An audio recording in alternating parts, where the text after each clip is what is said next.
आज 18 ते 19 वर्ष झाली इंडस्ट्रीमध्ये काम करून आणि या निमित्ताने त्या 18-19 वर्षामध्ये जितक्या लोकांना जोडत गेले आणि जितकी लोकं मला जोडली गेली, आज एका हाकेवर ती सगळी इथे येतात, जमतात. अभिजित नंबर 1ला आहे. मला आजही सांगायला आवडेल की स्टार प्रवाहाची माझी मालिका होती मन उदाहरणं वाऱ्याचे. तो माझा ब्रेक होता आणि तो ब्रेक अभिजितमुळे मिळाला होता, कारण त्याने खूप फोर्स केला होता, नाही तू जा ऑडिशन दे. म्हटलं अरे नाही होणार, नाही तू जा. त्याची पॉझिटिव्हिटी इतकी कामी आली आणि ही इज व्हेरी लकी टू मी.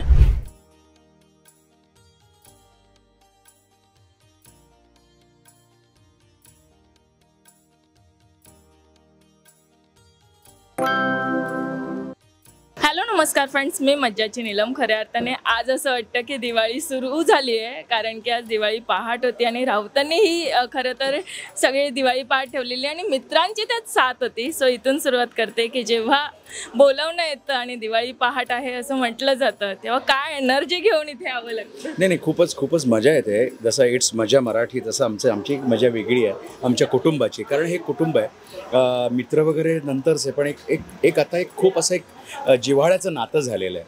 आणि ती जिव्हाळ्याचं नातं जेव्हा दीपोत्सवामध्ये आणखी ते गडद होतं आणि आणखी प्रकाशमान होतं, त्यासाठी आम्ही येत असतो की पुन्हा एकदा आम्ही आता कलाकार मंडळी कितीतरी ठिकाणी बिझी असतो. एक वर्षभराची दिवाळी पुन्हा एकदा आपल्या या सगळ्यांबरोबर साजरी करायला मिळते आणि मग वर्ष आमचं खूप सुंदर जातं. मग प्रत्येकजण आपापल्या ह्याच्यात असतात आणि खूप छान वाटतं. आम्ही पुन्हा एकदा या दिवाळीच्या निमित्ताने पुन्हा एकदा आम्ही दिवाळीचा आम्ही महोत्सव साजरा करतो. येस, नक्कीच. आणि खरंच यांनी 4 छान लावलेत सगळ्यांनी. काय सांगणार, ही एनर्जी इतकी आली खरं कुठून म्हणजे हे खरं तर आम्हाला बोलवायला लागत नाही. हे आमचं घरचं कार्य असल्यासारखे आम्ही येतो आणि एनर्जी तेजस आणि शर्मिष्ठाकडनं येते, त्यांच्या एका फोनमधनं येते.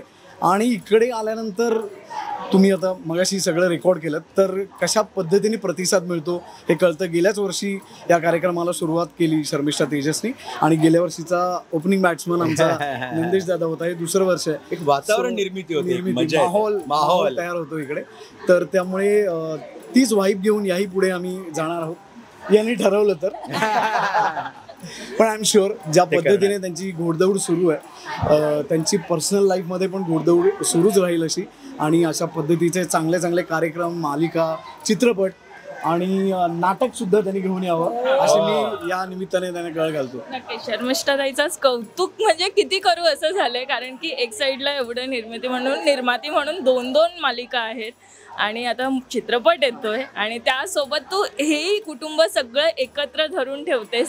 खरं खूप कमाल आहे सगळं. काय सांगावं? मी एवढंच म्हणेन की एका सक्सेसफुल बाईच्या मागे एक सक्सेसफुल पुरुष आहे आणि तो पुरुष माझ्या शेजारी उभा आहे. मी कायम म्हणते की प्रत्येक वेळी ना एक उत्तम जोडीदार मिळणं फार गरजेचं असतं आणि तो जोडीदार मला तेजसच्या रूपात मिळालेला आहे. त्यामुळे आज ही जी काही घोडदौड चालू आहे आमची, ती आम्ही एकमेकांचा हात धरून कुठे भांडत चिडत प्रेम करत लव सॉन्ग पण गात आम्ही असे छान ती घोडदौड पुढे चालू ठेवलेली आहे.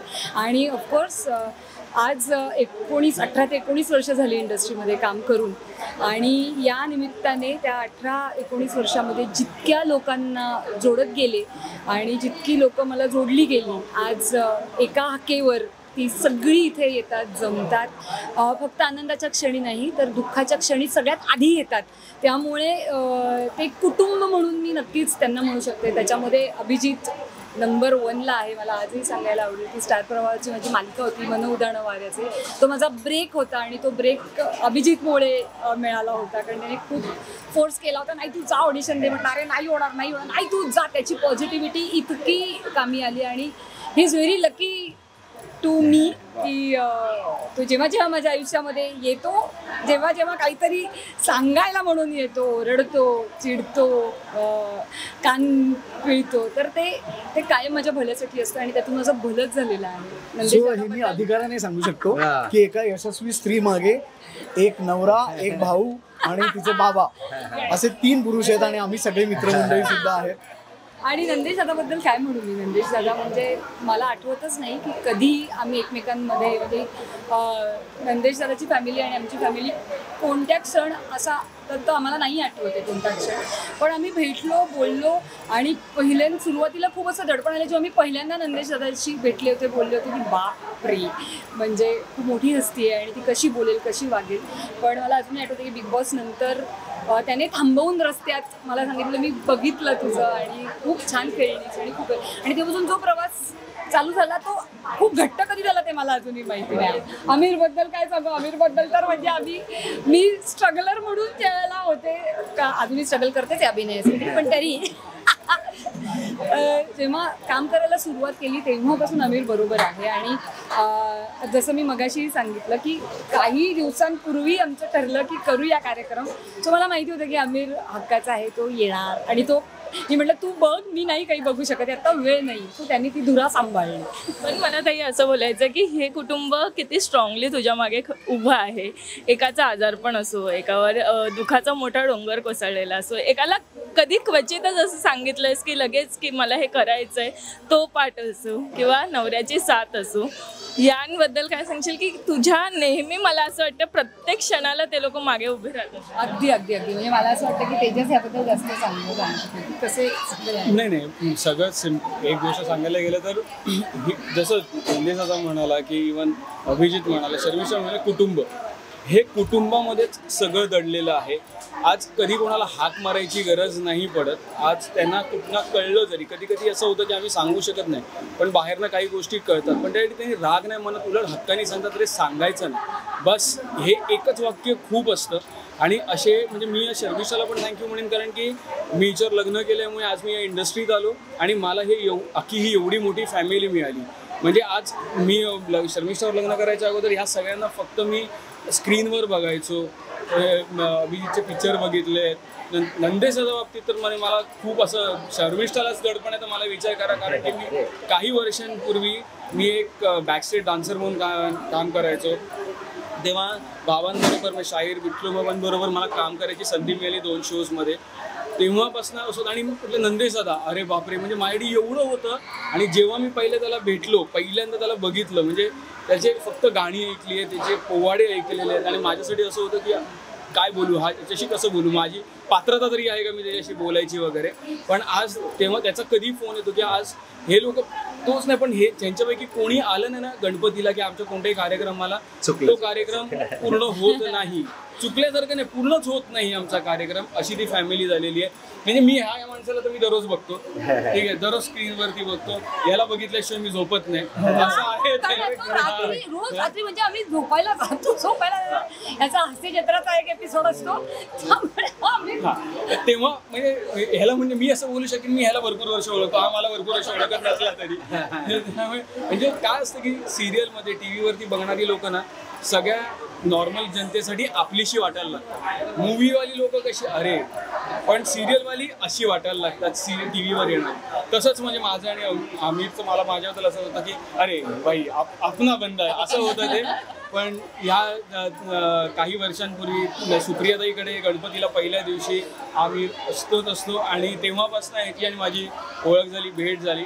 अगदी स्वीट आहे, कधीही ह्याच्या चेहऱ्यावरती टेन्शन दिसणार नाही, हसं असेल. सो मला ना सगळी ही मंडळी जी मिळाली आहेत ना त्याबद्दल खरंच थँक्यू, कारण की ही मंडळी भेटली नाही आहेत, हा एक कुटुंब निर्माण झालं आहे. So that says everything. So मी खरंच हे असे नाही आहेत, ह्याच्यापेक्षा भरपूर लोक आहेत.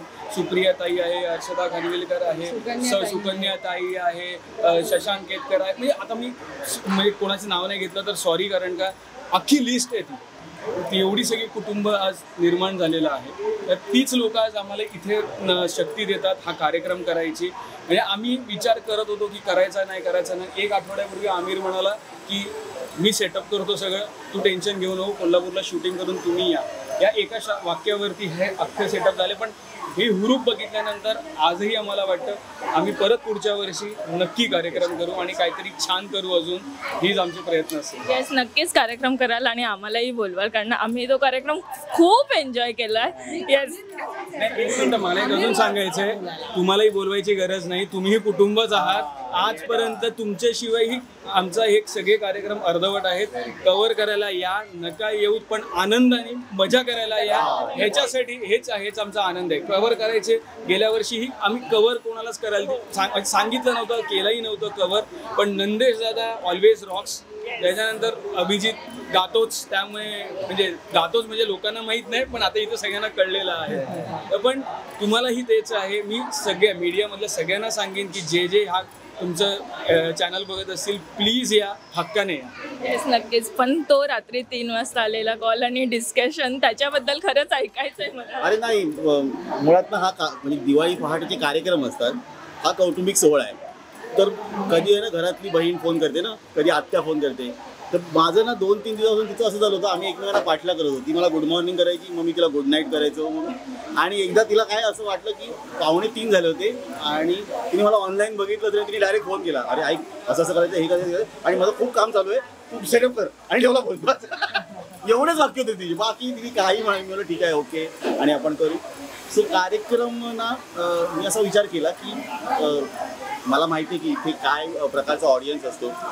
तर म्हटलं की संज्योती जगदाळेला आणायचं माझ्याबरोबर, आता सध्या कंटिन्यू शोमध्ये आहे, आणि आदिश, आणि माझ्या दोघांची मैफल जी रंगली ती होईल. आणि संज्योतीची मी म्हणेन ना की क्लास टू मास असा तिचा एक मोठी रेंज असलेली गायिका आहे ती आजच्या घडीची.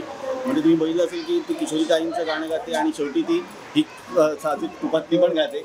सो वेगळ्या एनर्जीची गायिका आहे ती. आणि तिने जी काय आज धमाल कमाल करून आणले, आणि त्यात मग परत एक चेरी ऑन केक, ही व्यक्ती ती चेरी होती ते. आणि मग तो कार्यक्रम असा घडून आला. आम्ही खरोखर सांगतो आजच्या कार्यक्रमाची लिस्ट देखील नव्हती, नो लिस्ट. मी म्हटलं जसं समोरून डिमांड येईल तसं आपण मागणी तसा पुरवठा या तत्वाला कार्यक्रम केला. आणि लोकांचा प्रतिसाद बघितला ना, काय मी आता त्यांना लोक म्हणणारच नाही, ती सगळी घरातली मंडळी होती पण अगदी इथपर्यंत बसलेली होती. खुर्च्या कमी पडतात. मला वाटते की तुला पुढच्या वर्षी इथे नाही तर थिएटर करावं लागेल. तर करू आपण. आणि म्हणतात ना की गणपती बाप्पा मोरया आणि पुढच्या वर्षी लवकर या. तर या सगळ्यामध्ये जेव्हा आपली बहीण असते आणि ती आत्ता सध्या इतकं काम करत असते, सो मला त्याबद्दल ऐकायचं आहे की एक भाऊ म्हणून तुम्ही ज्याकडे कशा पद्धतीने पाहता, आणि तिचं काम कमाल आहे, सगळ्यांना आवडतंय ते खरं. मी एक सांगू का, रक्ताची नाती बऱ्याचदा तुटतात, पण जी रक्ताची नसतात ती खूप रक्ताच्याही पलीकडे आपली नाती जोडली जातात. ती रक्ताच्या पलीकडची नाती आहे. माझं एकही रक्ताचं नातं नाही यांच्याशी, पण माझं नातं काय आहे, कुठून आलं आहे, ते कसं आलं हे माहीत नाही, पण अंगावर काटा येतो. पण काय होतं ना, एक मन जुळायला लागतात, तुमचे आत्मा जुळायला लागतो आणि तुमचे वेव्ह जुळायला लागतात. ती वेव्हलेंथ जी आहे ना, ती जुळणं फार फार गरजेचं आहे. आणि ही मंडळी आत्मिक मंडळी आहेत, ही स्वतःही फार संवेदनशील मंडळी आहेत. त्यांचे अनेक कार्यक्रम चालू आहेत, अनेक काय म्हणतो सिरियल सुरू आहेत. आणि या 2-4 वर्षात मी प्रगती बघतोय, तर मी परमेश्वराला हात जोडतो की कुठलाही आम्हाला नजर लागू देऊ नको यांच्या कुठल्याही गोष्टीला. माझ्या अभि असेल, शर्मिष्ठा असेल, आमिर असेल, तेजस असेल, आमचा अमोल, यांच्या कुठल्याही गोष्टीला कुठे नजर लागू नये आणि त्यांची भरभराटी ही वाढत जाओ. आणि सगळ्यांना त्यांचं कौतुक आहे आणि त्यांनी अजून जगभरात खूप नाव कमावं एवढीच मी सांगेन. येस नक्कीच. पण आज जो फराळ होता तोही खूप छान होता आणि ज्यांच्याकडनं आलेला त्यांनी नवीन बिझनेस सुरू केलाय. गेली अनेक वर्ष आम्ही करतोय हा बिझनेस, माझी बायको आणि मी. शर्मिष्ठा तेजसलाही माहिती आहे. सो यावर्षी त्यांनी आम्हाला इतकी मोठी ऑर्डर घेण्याची संधी दिली. सो तो आता अशाच पद्धतीने बहरत जाईल असं मला वाटतं, कारण सगळ्यांना इकडे आवडली. आणि बायको माझी सगळ्यांकडे जाऊन त्यांना सांगत होती की कसं वाटतंय सांगा, आवडलं नाही तरी काय आवडलं नाही ते सांगा, म्हणजे आम्हाला इम्प्रूव्हमेंट करता येईल. सो हातात हात घालून आम्ही असेच पुढे जाऊ आणि सुरुवात आमची छान झाली आज. येस नक्कीच. पण ते दिवाळी पहाट हे मागच्या वर्षीपासूनच सुरू केलंय. काय कल्पना घेऊन हे सगळं सुरू केलं होतं? ॲक्च्युली तेजस आणि आम्ही नेहमी हे बोलतो की ना, आपण नॉर्मली पार्ट्या आणि हे सगळे होत असतं, आपण कुठे ना कुठेतरी भेटतो प्रीमियरच्या दृष्टीने किंवा इव्हिनिंग होम पार्टी वगैरे असे सगळंच घडत असतं. पण आता असं आहे ना की आत्ताची जी नवीन जनरेशन आहे, आमची सगळ्यांची मुलं वगैरे, त्यांना दिवाळी पहाट काय आहे, आपली गाणी काय आहे, शास्त्रीय संगीत काय आहे, सेमी क्लासिकल काय, ह्या सगळ्याचं काय म्हणतात त्यांची तोंडओळख व्हावी हे फार गरजेचं आहे. आणि त्या निमित्ताने खरं तर हे कुटुंबासाठी, आपल्याच पोरांसाठी आणि नंतर आमच्यासाठी असा केलेला हा कार्यक्रम होता. तर म्हणून हे पहाट सुरू करण्याचा काय म्हणतात त्याला आमचा घाट घातला. पण पहाट आमची सुरुवात होते, एंडला आम्ही सगळे मिळून नाचायला लागतो, सगळं पहाट विसरून जातो. आणि महत्त्वाचा अजून एक मुद्दा होता याच्यामध्ये, आजच्या या डिजिटल मीडियाच्या या दुनियेमध्ये आपण एकमेकांना भेटतच नाही. Good morning, good bye, happy birthday सगळं मेसेजवरती होतं. आज आपण बऱ्याच वेळेला असं होतं आपल्या जवळच्या लोकांना फोन उचलूनही बोलत नाही, अरे हॅपी बर्थडे किंवा कसा आहेस, हाव आर यू, हे एवढं मेसेज येतं. ह्या निमित्ताने सगळे एकमेकांना भेटतात, कसं काय चाललंय, खुशाली काय चालले, सगळ्यांना प्रत्येकाचे स्ट्रेस लेवल्स घरात चालू आहे. हे सगळं सोडून एक 3 तास छानपणे एकमेकांमध्ये काय म्हणतात ते आनंद आणि दिवाळीची सुरुवात छानपैकी करून आपल्या घरी पुढच्या अख्ख्या वर्षाला छान एनर्जी घेऊन जावी, हीच आमच्या दोघांची इच्छा आहे. त्यामुळे पण आता दिवाळी आहे आणि दिवाळी म्हटलं की खूप आठवण येतात. सो माझा शेवटचा हा प्रश्न आहे की सगळ्यांनी मला दिवाळीची एक छोटी छोटी आठवण सांगावी किंवा एखादी आठवणीतील दिवाळी अशी कोणती असेल ती सांगावी. बापरे, काय सांगू मी. मला आठवणीतली दिवाळी म्हणजे मला दिवाळीमध्ये बॉम्ब फोडला होता कोणीतरी, त्या काचेचा कप लावला होता आणि ते मला इथे लागला होता. तो असा आला, तो आयुष्यात मी विसरू नाही शकत. हां, म्हणजे मला असा बॉम्ब इथे फुटला, तिकडे नाही, असं झालं. आणि बापरे, आई आणि बाबा मला घेऊन, रविवार होता, पूर्ण सर्कलमध्ये डॉक्टर आहे काय म्हणून बघत होते, पाठीवर बाबांच्या होतो आणि पूर्ण सदरा बाबाचा रक्ताने भरला होता. पण त्या मुलासाठी, माझ्यासाठी धावपळ करणारा माझा बाबा, ती दिवाळी मी कधी विसरू नाही शकत.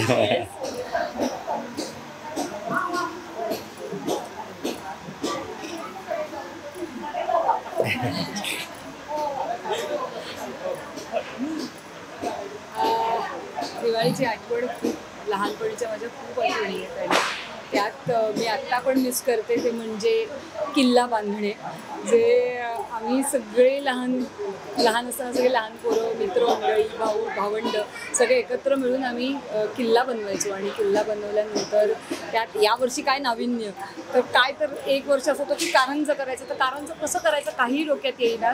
एक बाजूला हॉस्पिटल होतं, तिकडून सलाईन आणलं, सलाईन त्या किल्ल्यात लपवलं, ती वायर अशी काढली, काय करत होतं ते आमचं आम्हाला माहिती. पण काही त्याच्यातून जेव्हा पाणी आलं थोडंसं, म्हणजे अगदीच तुषार असे नाही आले, पण थोडंच म्हणायचं होतं, इतकं छान वाटायला लागलं की वा वा वा आम्ही कारंजं तयार केलं. तर ते एक होतं. आणि ऑफकोर्स फराळ बनवणे, जे स्वयंपाक करणे हे माझं दुसरं पॅशन आहे. त्यामुळे फराळ बनवायला आजीला, आईला काही मदत करायचो. शंकरपाळे कातून देणे किंवा करंजी बनवायची, हे केक धमाल करायची. तर ह्या खूप छान आहेत.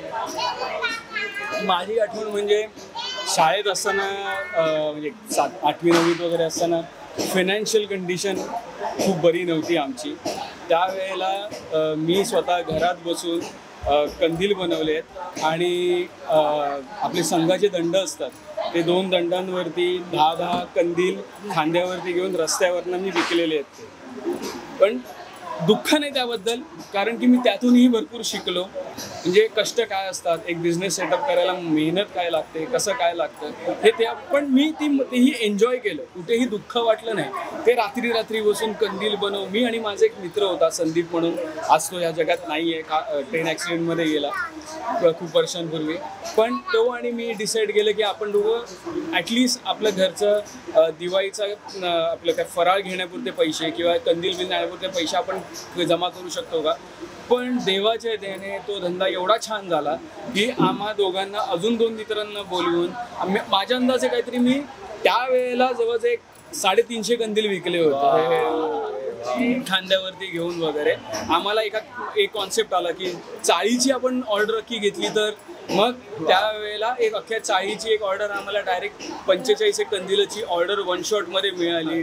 तो जो हुरूप होता ना, त्यावेळेला अजून मजा आली ती, त्यावेळेला अजिबात वाटलं नाही. पण आज जेव्हा म्हणतो ना हा यार खूप शिकलो आणि खूप मजा पण आली होती, ती एक तशी दिवाळी. तुमच्यासाठी प्रश्न वेगळा आहे. आठवणीतील एखाद्या कार्यक्रमातील दिवाळी अशी कोणती? अरे आठवणीतले खूप कार्यक्रम असतात, पण मूळचा मी गिरण गावाचा. मी आत्ता 2-3 महिने झाले माझं नवीन घर घेतलं आणि मी शिफ्ट झालो. सो लालबागमध्ये मी जिथे राहायचो, रॉयल रेसिडेन्सी म्हणून, तर तिथे आम्ही एकत्रित येऊन एक दिवाळी पहाटेचा कार्यक्रम करायचो.